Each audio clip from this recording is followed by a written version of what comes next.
जवान कुंवारी लड़कियां, वल हुयज हैज वाली औरतें, नापाक औरतें, व ज़वातिल खुदूरे पर्दे वाली औरतें, तमाम के तमाम औरतों के बारे में कहा क्या कि ये सारे के सारे क्या ईदगाह जाए नमाज पढ़ने के लिए।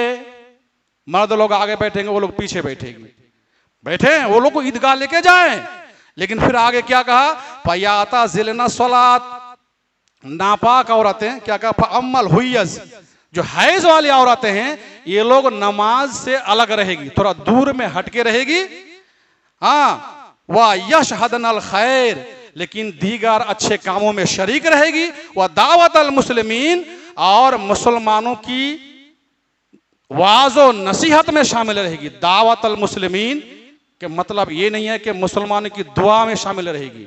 जिस तरह 5 वक्त की नमाज के बाद इज्तिमाई दुआ करना कुरान और हदीस से साबित नहीं है, इसी तरह ईद की नमाज के बाद भी इज्तिमाई दुआ खुतबा के बाद साबित नहीं है। मौलाना साहब करते हैं तो वो जाने। मैं इसके लिए भी चैलेंज करता हूं, एक भी सबूत नहीं दिखा सकते हैं, एक भी हदीस नहीं दिखा सकते हैं कि ईद की नमाज के बाद इमाम साहब सबको लेके इज्तिमाई दुआ करे और आमीन आमीन करे, लेकिन ये परंपरा चला रहा है। मौलाना साहब हदीस में जो कहा गया दावत अल मुस्लिमीन, उलमा लोग गौर कीजिए, उलमा लोग ज्यादा सवाल करते हैं, दावत अल मुस्लिमीन कि ये औरतें मुसलमानों की दुआ में शामिल होगी, ये तर्जुमा गलत है। आप इस हदीस की तफसीर उठा के देख लीजिए, फतहुल बारी उठा के देख लीजिए, और जितने भी हदीस की तफसीर उठा के देख लीजिए, दावतुल मुस्लिमीन से मुराद मुसलमानों की वाज़ और नसीहत में शामिल होगी। अल्लाह के नबी सल्लल्लाहु अलैहि वसल्लम नमाज के बाद खुतबा देते थे, और खुतबा देने के बाद औरतों के पास भी जाके खुतबा देते थे अलग से, और वो औरतें खुतबा सुन करके अपने गले के हार, जेवरात जो भी है ये सब दान करते थे अल्लाह के रास्ते। मेरे भाई और दोस्तों, न जाने कितने लोग इस माह मुबारक से फ़ायदा उठाए और कितने लोग इस माह मुबारक की बरकतों से, नेकियों से महरूम रहे। वो सब अपना अपना हिसाब कर रहे होंगे और सबको अपना अपना हिसाब क़यामत के दिन देना है। मेरे भाई और दोस्तों, रमज़ान के ताल्लुक़ से बहुत सारी बातें, फजीलतें, अहकाम, मसाइल हम लोग इससे पहले सुने हैं। आज इस महीना का ये आखिरी खुतबा है, और बहुत सारे लोग इस जुमा को अलविदाई जुमा बोलते हैं। ये गलत बात है। अलविदाई जुमा कोई हदीस कुरान में ऐसा कोई नाम नहीं है। जुमा अलविदा कब होगा, आखिरी जुमा कब होगा, क़यामत से पहले। और कुछ लोग जो है दूसरे मसलक के लोग हैं, वो लोग ज़्यादा कि इस अलविदाई जुमा यानी इस महीना के आखिरी जुमा मनाने के लिए अपनी मस्जिद को छोड़कर बड़ी बड़ी मस्जिद पर सफ़र करते हैं। कोई लाइन बाज़ार की बड़ी मस्जिद जाते हैं, कोई अरारिया जाते हैं, कोई कहाँ कहाँ जाते हैं, ताकि हम ज़्यादा सवाब हासिल करें। उसको अगर इस नियत से वो जाते हैं तो अल्लाह ताला उसको सवाब के बजाय और गुनाह देगा। हदीस में है, अल्लाह के नबी सल्लल्लाहु अलैहि वसल्लम ने कहा, ला तसुद्दु फिर रिहाल इल्ला बिसलासा, 3 मस्जिद के सिवा कहीं भी आप सफ़र नहीं कर सकते हैं ज़्यादा अजर और सवाब के लिए। एक है मस्जिद हराम काबा शरीफ, एक है मस्जिद नबवी, और एक है मस्जिद अक्सा जो फ़िलिस्तीन में है। इन तीनों मस्जिद की अलग अलग फजीलतें हैं, इसलिए कोई अगर ज़्यादा सवाब कमाने के लिए अगर वहाँ तक सफ़र करे तो कर सकते हैं। जैसे काबा शरीफ अगर हम नमाज़ पढ़ते हैं तो यहाँ पर जो है 1 लाख वक्त की नमाज और वहाँ पर 1 वक्त की नमाज बराबर है। मस्जिद नबवी में यहाँ पर 1000 वक्त की नमाज, वहाँ पर 1 वक्त की नमाज बराबर है। और मस्जिद अक्सा में यहाँ पर 500 वक्त की नमाज, वहाँ पर 1 वक्त की नमाज अजर सवाब में बराबर है। इनके अलावा दुनिया की कोई भी मस्जिद, चाहे दिल्ली के जामे मस्जिद हो, या कहीं भी कटरा की साए मस्जिद हो, या हैदराबाद की बहुत बड़ी मस्जिद हो, कहीं भी अगर आप अजर सवाब की नियत से सफ़र करते हैं उस मस्जिद में, तो सवाब के बजाय अल्लाह ताला आपके रजिस्टर में और गुनाह लिख देगा। इसलिए मेरे भाई और दोस्तों, ये अलविदाई जुमा नहीं मनाना है और दूर दराज सफ़र नहीं करना है। अल्लाह ताला हम सब लोगों को सही बातों पर अमल करने की तौफीक अता फरमाए, अल्लाहुम्मा आमीन। अब आइए, हमारे आगे जो मसाइल हैं रमज़ान के ताल्लुक से उस पर आज हम कुछ चर्चा करेंगे। वो क्या है? सदक़ातुल फितर की फजीलत और उसका मकसद और उसको कैसे अदा करेंगे।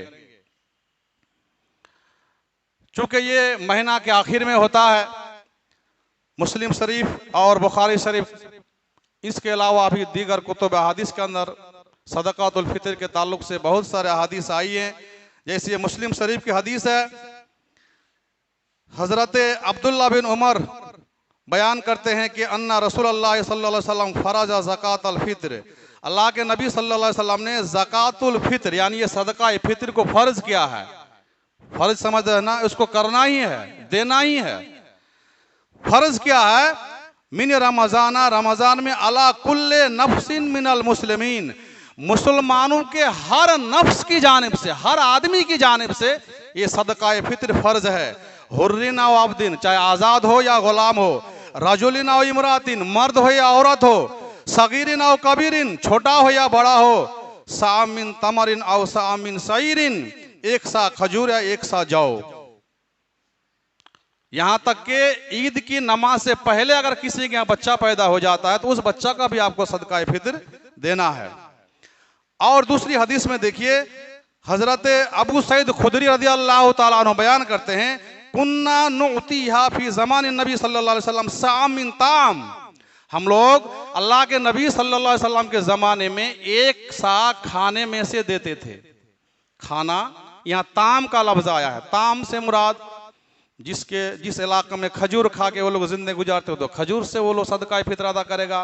किशमिश, अंगूर, बेदाना, सेब, जो जो फल खाते हैं वो उससे क्या करेगा? वो सदका फितर अदा करेगा। हमारे इस एरिया में हम लोग ज़्यादा क्या खाते हैं? रोटी खाते हैं, चावल खाते हैं। तो जो ज़्यादा चावल खाते हैं वो चावल से सदका फितर अदा करेगा, जो ज़्यादा रोटी खाते हैं वो जो है गेहूं और जौ से सदका फितर अदा करेगा। बहरहाल ताम का लफ्ज़ आया है। ताम आप जो खाते हैं उससे एक सा यानी 2.5 किलो, और किसी किसी ने कहा कि पौने 3 किलो के आसपास में होता है। सा के वजन में कुछ कुछ फर्क होता है। तो बहरहाल जो लोग सा देख के आए हैं, खास करके कुछ मदनी लोग, वो हमको भी दिखाए हैं कि लगभग पौने 3 किलो के आसपास में होता है। तो पौने 3 किलो ही दीजिए। तो एक सा हर आदमी की जानिब से आपको अदा कर देना है। क्यों अदा करना है एक सा? इसका मकसद क्या है? मकसद बताए हैं अल्लाह के नबी सल्लल्लाहु अलैहि वसल्लम ने। वो क्या है कि हजरत अबू हुरैरा रज़ियल्लाहु ताला अन्हु फरमाते हैं कि फराजा रसूलुल्लाह सल्लल्लाहु अलैहि वसल्लम ज़कातुल फितर, अल्लाह के नबी सल्लल्लाहु अलैहि वसल्लम ने ज़कातुल फितर को यानी सदका फितर को फर्ज किया है। क्यों फर्ज किया है? तुहरतन लिस्साइम मिनल लगबि व रफस व तोमतन लिल मसाकीन। दो मकसद बयान किए हैं। पहली मकसद तो यह है तुहरतन लिस्साइम मिनल लगबि व रफस, रोजेदार जो रोजा रखते हैं ना, उसके अंदर से भूल चुक से कहीं अगर लगो बेहुदा कोई फोश बातें, फोश कलाम या कोई बेहुदा काम अगर हो जाए, अनजाने में हो जाए या शैतानी वसवसे से किसी जानबूझकर भी हो जाए, छोटी मोटी बुराई, ये गुनाह, तो इसको अल्लाह ताला इस सदका फितर से उसके रोजा को पाक साफ कर देता है। जिस तरह हम कपड़े पहने हैं ना, एक हफ्ता कपड़े पहनते हैं ना, कितना भी अच्छा से चलते हैं कि कहीं दाग धब्बा लगने नहीं देंगे, फिर भी कहीं से कहीं कुछ छींटा पड़ ही जाता है। होता है कि नहीं होता है? तो हम लोग इसको क्या करते हैं? हफ्ते में धोते हैं। तो एक रोजादार, अल्लाह ताला कितने हमारे ऊपर रहम व करम करते हैं कि रोजादार को ऐसे भी उसको बुरा काम करने से, झूठ बात बोलने से, चुगलखोरी और गीबत करने से मना किया है। फिर भी अगर किसी से अगर बाई चांस हो जाता है तो अल्लाह रब्बुल आलमीन ने ये जो सिस्टम दिए है, अल्लाह के नबी सल्लल्लाहु अलैहि वसल्लम ने क्या कहा? तुहरतन लिस्साइम, ये सदका फितर रोजेदार के रोजा को पाक साफ कर देता है, क्लीन कर देता है एकदम। गुनाह, फोश कलाम, बेहुदा बातें, उसको साफ कर देता है। और दूसरा मकसद क्या है? और तोमतन लिल मसाकीन, मिस्किनों के खुराक हैं। मिस्किन, गरीब फकीर मिस्किन जो है, उसको ये माल बांटना है, उसके बीच में तकसीम करना है। तो ये दो फायदे, दो मकसद बयान किए गए हैं। एक रोजा को पाक साफ करना और मिस्किनों के खुराक बताए गए हैं, सदका फितर का मकसद। उसके बाद फिर क्या कहा? मन अद्दा कबला सलाते फहिया ज़कातुन मकबूला, जिसने ईद की नमाज से पहले पहले इसको अदा कर दिया तो ये मकबूल सदका है, ये सदका अल्लाह के यहाँ कबूल हो गया। वमन अद्दा बादा सलाते, और जिसने ईद की नमाज के बाद अदा किया फहिया सदक़तुन मिन सदका, तो ये मकबूल सदका नहीं हुआ बल्कि एक आम सदकों में से एक सदका हुआ।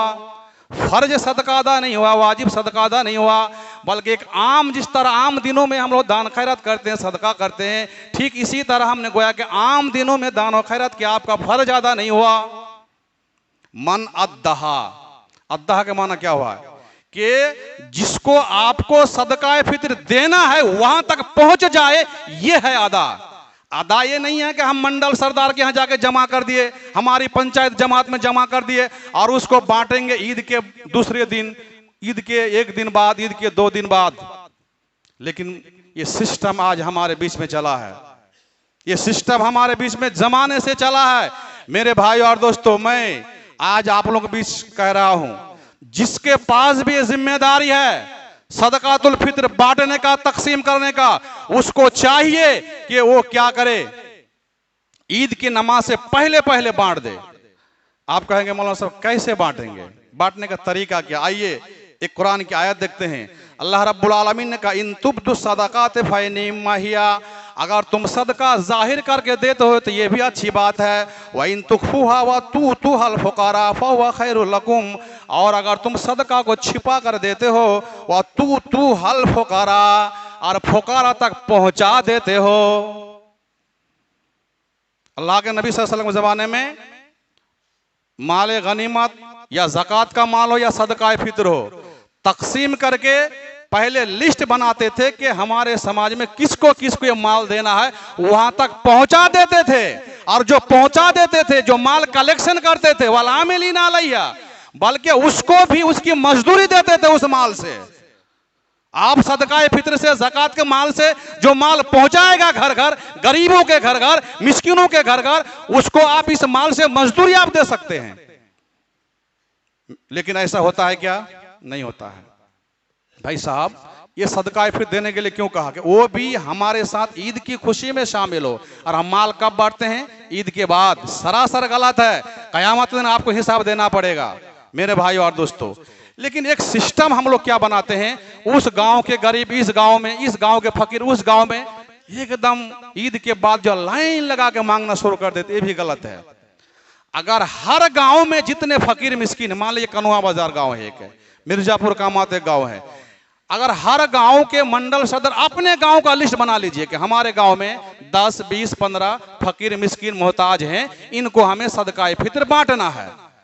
अगर हर गांव के लोग सिर्फ अपने गांव की जिम्मेदारी ले ले कि हमारे पास जो माल जमा हुआ है, इस माल को सिर्फ और सिर्फ हम अपने ही गरीबों में बांटेंगे, अपने गांव के मिस्किनों में बांटेंगे और किसी गांव के नहीं देंगे, तो पूरा साल भर वो गरीब मिस्किन बैठ के खाएगा, पूरा साल भर खाएगा। उसको दर दर ठोकरे खाना नहीं पड़ेगा, उसको दर दर भीख मांगना नहीं पड़ेगा। लेकिन हम लोग ऐसा नहीं करते हैं। इसको 10 टका दिए, वहां से 10 टका लिए, वहां से 10 टका लिए।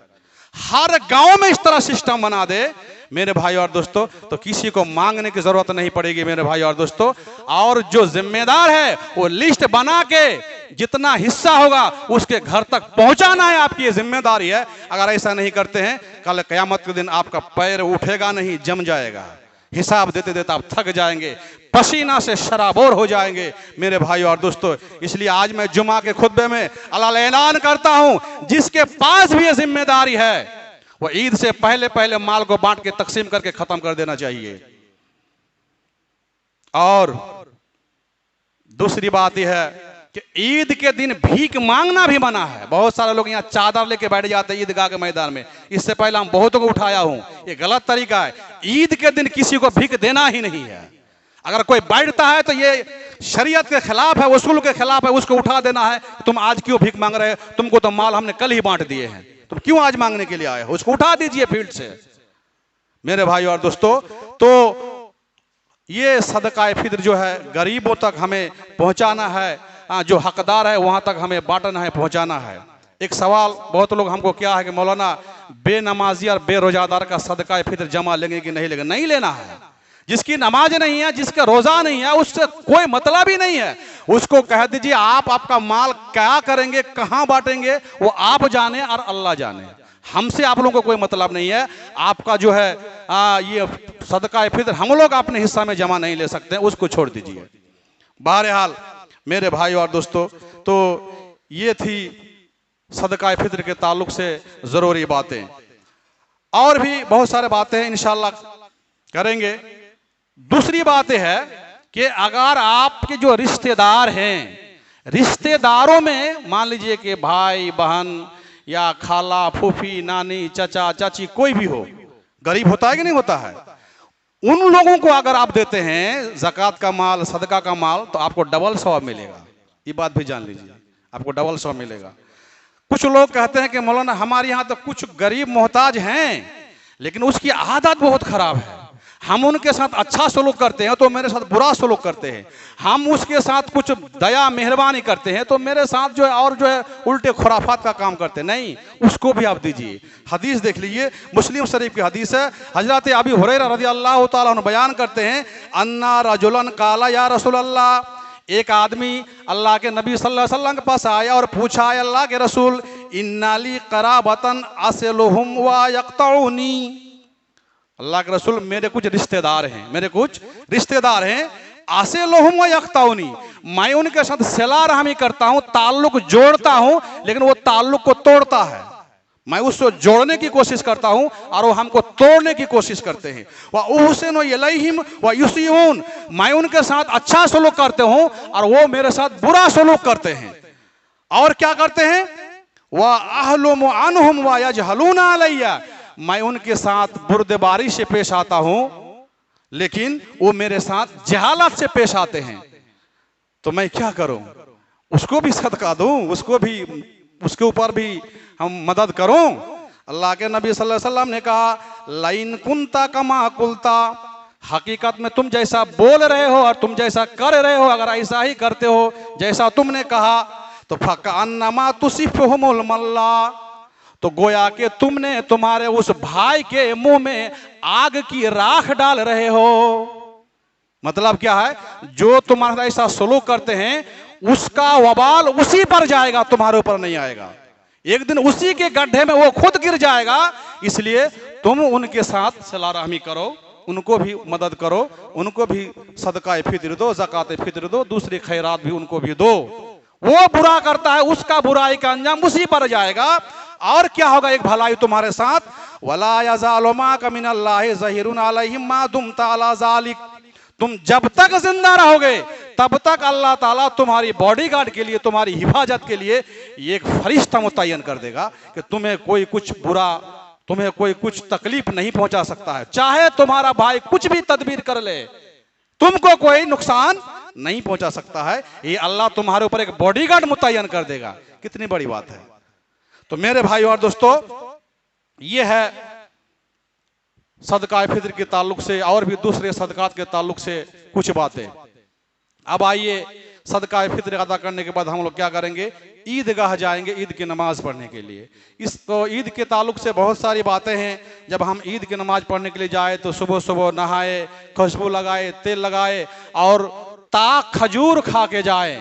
ईद उल फित्र में अल्लाह के नबी सल्लल्लाहु अलैहि वसल्लम कुछ खा पी के नमाज पढ़ने के लिए जाते थे और ईद उल अज़हा में नमाज पढ़ के आने के बाद कुछ खाते थे, पीते थे।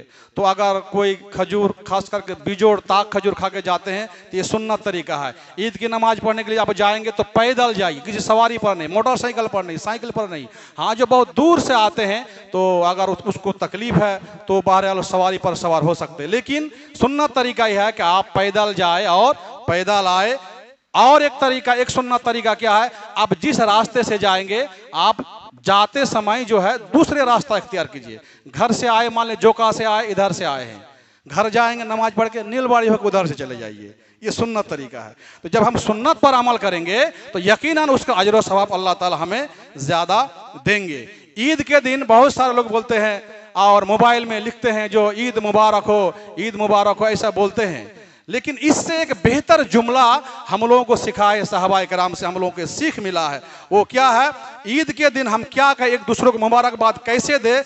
जुबैर बिन नुफैर वो बयान करते हैं कि साहबाए कराम को हमने इस तरह बोलते हुए सुना, एक दूसरे को मुबारकबाद देते। किस तरह? तक़ब्बलल्लाहु मिन्ना व मिनका, अल्लाह ताला हमारे भी नेक अमाल कबूल करे, तुम्हारे भी नेक अमाल कबूल करे।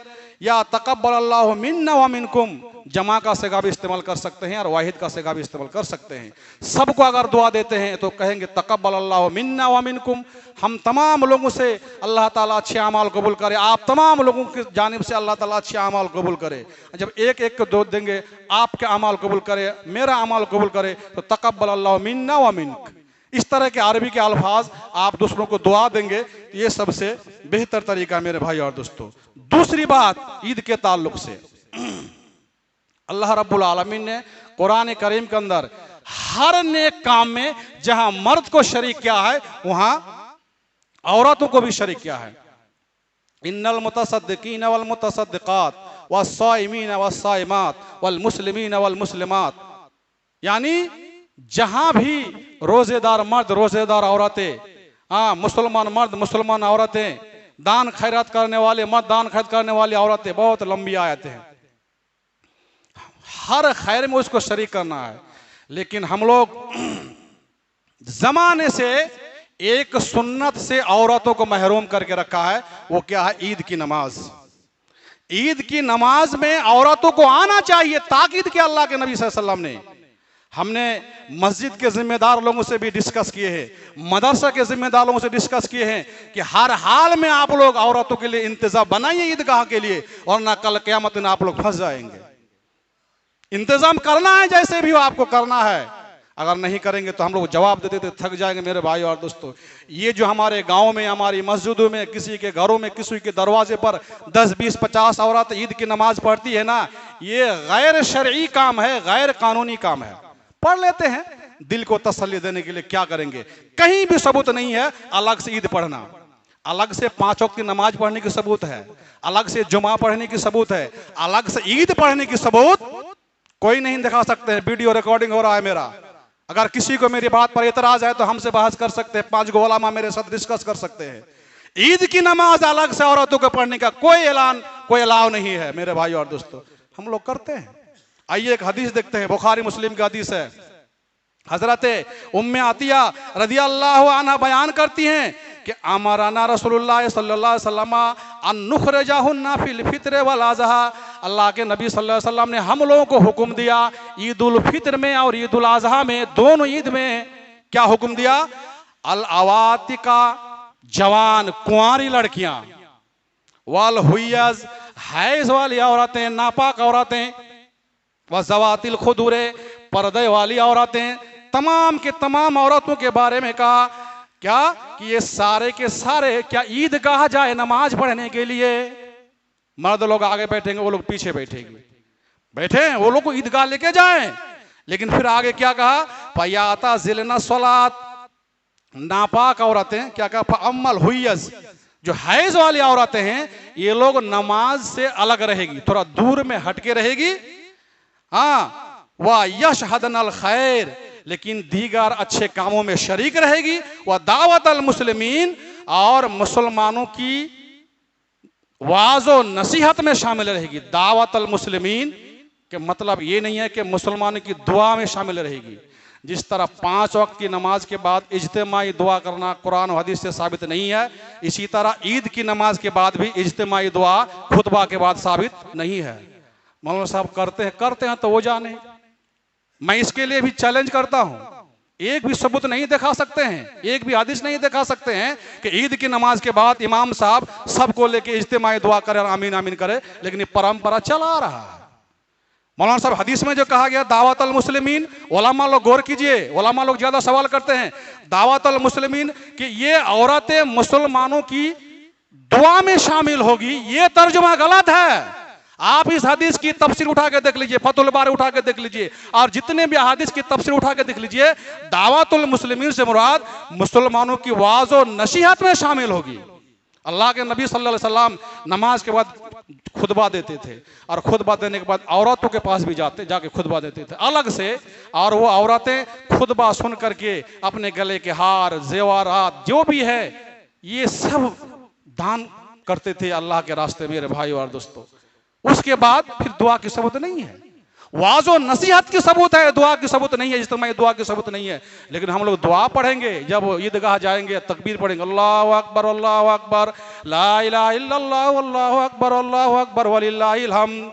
अपने अपने जिक्र करेंगे, तकबीर पढ़ेंगे, पढ़ते हुए जाएंगे, पढ़ते हुए आएंगे। हम लोग इस तरह करेंगे।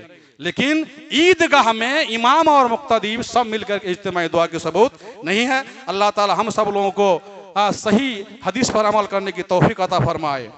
उसके बाद हजरत उम्मे आतिया बयान करती है, कुल तो या रसूल अल्लाह है, अल्लाह के रसूल, इहदाना ला यकुन हुला जिल्बाब। हम लोगों में से बहुत सारी औरतें ऐसी है कि जिनके पास पर्दा नहीं है, चादर नहीं है, जिल्बाब नहीं है, तो वो लोग कैसे जाएगी ईद की नमाज पढ़ने के लिए। अल्लाह के नबी सल्लल्लाहु अलैहि वसल्लम ने कहा, ले तलबिसहा उख्तुहा मिन जिल्बाबिहा, तुम में से अपनी बहन को अपनी चादर में लपेट करके लेके जाए ईदगाह में, या तो खुद अपने चादर में उसको क्या कर दीजिए, छिपा लीजिए। जिस तरह बारिश होती है ना और हम लोग छतरी लेके चलते हैं ना, तो दूसरे भाई को छतरी में क्या करते हैं, नीचे कर लेते हैं ताकि वो भी बारिश में ना भीगे। ठीक इसी तरह जिसके पास चादर नहीं है ना, तो आप अपनी चादर में उसको लपेट के लेके जाए ईदगाह में। और अगर आपके पास एक्स्ट्रा चादर है, अल्लाह ने आपको दिया है, तो एक कोई दूसरी चादर अपनी बहन को उधार दे दीजिए कि तुम नमाज पढ़ने के बाद हमको दे देना, उधार जायज है। इतनी ताकीद है औरतों को ईदगाह ले जाने की। अल्लाह के नबी सल्लल्लाहु अलैहि वसल्लम ने ये नहीं कहा जिनके पास चादर नहीं है, जिनके पास जिल्बाब नहीं है, वो घर में बैठ जाए, वो नमाज पढ़ने के लिए ना जाए, बल्कि ताकीद किया कि जिनके पास चादर भी नहीं है ना, वो भी उसको लेके जाए, चादर उधार दे के लेके जाए या अपनी चादर में ओढ़ा करके लेके जाए, उसको लेके जाना है। अल्लाह ताला हम सब लोगों को इस पर भी अमल करने की तौफीक अता फरमाए, अल्लाहुम्मा आमीन। उसके बाद और एक बात, वक्त हो गया है मेरे भाई और दोस्तों, बहुत जरूरी बात। मैं जब अभी जुमा पढ़ने के लिए आता था तो कब्रिस्तान के सामने में देखा बहुत बड़ा मेला लग रहा है। अल्लाह अकबर। ये हम चिमनी बाजार के मुसलमानों की बदनसीबी कह लीजिए या और कुछ कह लीजिए। बकरा ईद के बाद एक बहुत बड़ा उर्स का मेला लगता है, जो गैरों ने नहीं, हमारे चिमनी बाजार के मुसलमानों ने लगाते हैं। और जिम्मेदार टाइप के आदमी वहां जाके मेला ठेला लगाते हैं। और जहां शिरक का काम है, शिरक अकबर है, शिरक जैसा गुनाह जो अल्लाह कभी नहीं माफ करेगा बगैर तौबा के, ऐसे गुनाह का बाजार लगाते कौन, चिमनी बाजार के मुसलमान। और आज हम लोग मेला बाजार लगाते हैं चिमनी बाजार के मुसलमान, कहां, कब्रिस्तान के सामने। इस कब्रिस्तान के लिए केस मुकदमा चल रहा है। इस कब्रिस्तान के ऊपर मकान बनने नहीं देंगे, घर बनने नहीं देंगे। इसलिए कितने हम लोग जद्दोजहद किए, अभी भी केस टाइटल शूट चल रहा है इस जमीन पर। क्यों? कब्रिस्तान की हिफाजत के लिए। उस पर मकान बनाना जायज नहीं है, उसकी हिफाजत के लिए हम लोग लड़ रहे हैं। लेकिन क्या कर रहे हैं, कब्रिस्तान के सामने डीजे बजाना है, नाच गाना करना है, नाच गाने वाली औरतें लेके आना है, और वहां पर बहुत बड़ा मेला लगा के हम लोगों ने गोया के माहे रमजानुल मुबारक को हम विदा कर रहे हैं। अल्लाह अल्लाह रहम करे ऐसे लोगों पर। जहां तक मुझे मालूम है कि ये मेला ठेला बगैर परमिशन के नहीं लगा होगा। क्या, जाहिर सी बात है, यहाँ के कुछ जिम्मेदार लोग उसमें शामिल होंगे, परमिशन दिए होंगे, चाहे जमीन वाले हो या इलाके के कुछ लोग हो, यही लोग परमिशन दिए होंगे कि कब्रिस्तान के सामने तुम लोग मेला ठेला लगाओ और डीजे बजाओ, गाना बजाओ। मेरे भाई और दोस्तों, जो लोग ऐसा करते हैं, मैं नहीं बता रहा हूं, एक आयत सूरा लुकमान की सुन लीजिए। अल्लाह रब्बुल आलमीन ने क्या कहा, वमिनन नास मन यश्तरी लहवल हदीस, जो लोग लहवल हदीस को खरीदा, ये तो खरीदा है ना जी, ये जो मौत का कुआं लग रहा है और ये जो जितने भी वहां पर नुमाइश लग रहे हैं, वो तो टिकट काट के आपको जाना पड़ेगा। तो खरीदे कि नहीं खरीदे हैं? कुरान कह रहा है वमिनन नास मन यश्तरी लहवल हदीस, जो भी लहवल हदीस को खरीदेगा, लियुज़िल्लान सबीलिल्लाह बगैर इल्म, बगैर इल्म के वो लोग अल्लाह के रास्ते से क्या करेगा, लोगों को गुमराह करेगा। तो उनके लिए क्या है, जो भी इस मेला में सपोर्ट करेगा, चाहे दिल से हो, चाहे बदन से हो, चाहे फाइनेंशियल रुपये पैसे से हो, जो भी इसमें शरीक होगा, अल्लाह रब्बुल आलमीन क्या फरमाते हैं कि उलाइका लहुम अज़ाबुम मुहीन, उनके लिए दर्दनाक अजाब है मेरे भाई और दोस्तों। हमने लहवल हदीस को खरीदे और यत्ता खिजा हुजुआ और उसका हमने हंसी मजाक बना लिए, तमाशा बना लिए। हमारे नौजवान लड़कियों को वहां पर लेके जाते हैं, अपने बच्चों को लेके जाते हैं। आज तक खुदा की कसम मैं बता रहा हूं, मैं यहां से 20-22 साल से हूं। जब मैं 2002 में आया था तो 1 या 2 बार देखने के लिए गया था किस तरह उर्स लगता है दरगाह के मेला में, ताकि हम लोगों को बता सके वहां क्या क्या होता है। उसके बाद से आज तक कोई सबूत नहीं दे सकता है कि मौलाना तंजीरुल इस्लाम का भी दरगाह के मेला में गए हैं घूमने के लिए। कोई काम भी पड़ा है ना तो मैं उधर से घूम के गया हूं, लाट टोला होकर घूम के गया हूं, उसके अंदर से भी मैं क्रॉस नहीं किया हूं। लेकिन हम लोग क्या करते हैं, जिम्मेदार बने हुए हैं और सारा डाक लेके वहां पर क्या करते हैं, मेला लगाते हैं। कल कयामत के दिन आपकी ये अमाल गारत हो जाएगा मेरे भाई और दोस्तों। आपको चुल्लू भर पानी में डूब करके मर जाना चाहिए ऐसे मुसलमानों को कि आप लोगों के बीच में इतना बड़ा बड़ा शिर्क का अड्डा हो रहा है और फिर यहाँ पर कब्रिस्तान के सामने जो है इतना बड़ा हुजूम लगा रहे हैं, जो लहवल हदीस है, जिसके लिए आज़ाब मुहीन का खुशखबरी सुना है अल्लाह रब्बुल आलमीन ने। मेरे भाई और दोस्तों, मैं आप लोगों से दरखास्त करता हूं, अल्लाह के नबी सल्लल्लाहु अलैहि वसल्लम ने कहा कि मन रआ मिनकुम मुनकरन, तुम्हारी आंखों के सामने कोई बुरा काम होता है तुम अपने हाथ से रोको। हाथ से रोकने की ताकत नहीं, अपनी जबान से अपने जबान से रोको। जबान से रोकने की ताकत नहीं है तो कम से कम उसको दिल से बुरा जानो। मैं इस मस्जिद के इमाम होने के नाते मुझे बोलने का पावर तो है, मैं जबान से बोल तो सकता हूं लेकिन अभी तक मैं रोक नहीं सकता हूं। इसलिए सारे लोग इत्तेहाद होकर के इस मेला का उठाइए मेरे भाई और दोस्तों, वरना कल क़यामत के दिन ये कब्रिस्तान के मुर्दे उठ के गवाही देंगे, अल्लाह यहाँ के लोगों ने मेरे सामने नाच गाने किए हैं, मेरे सामने डीजे बनाए हैं, मेरे सामने लहवल हदीस को खरीद के लेके आया है, लोगों को दिखाया है।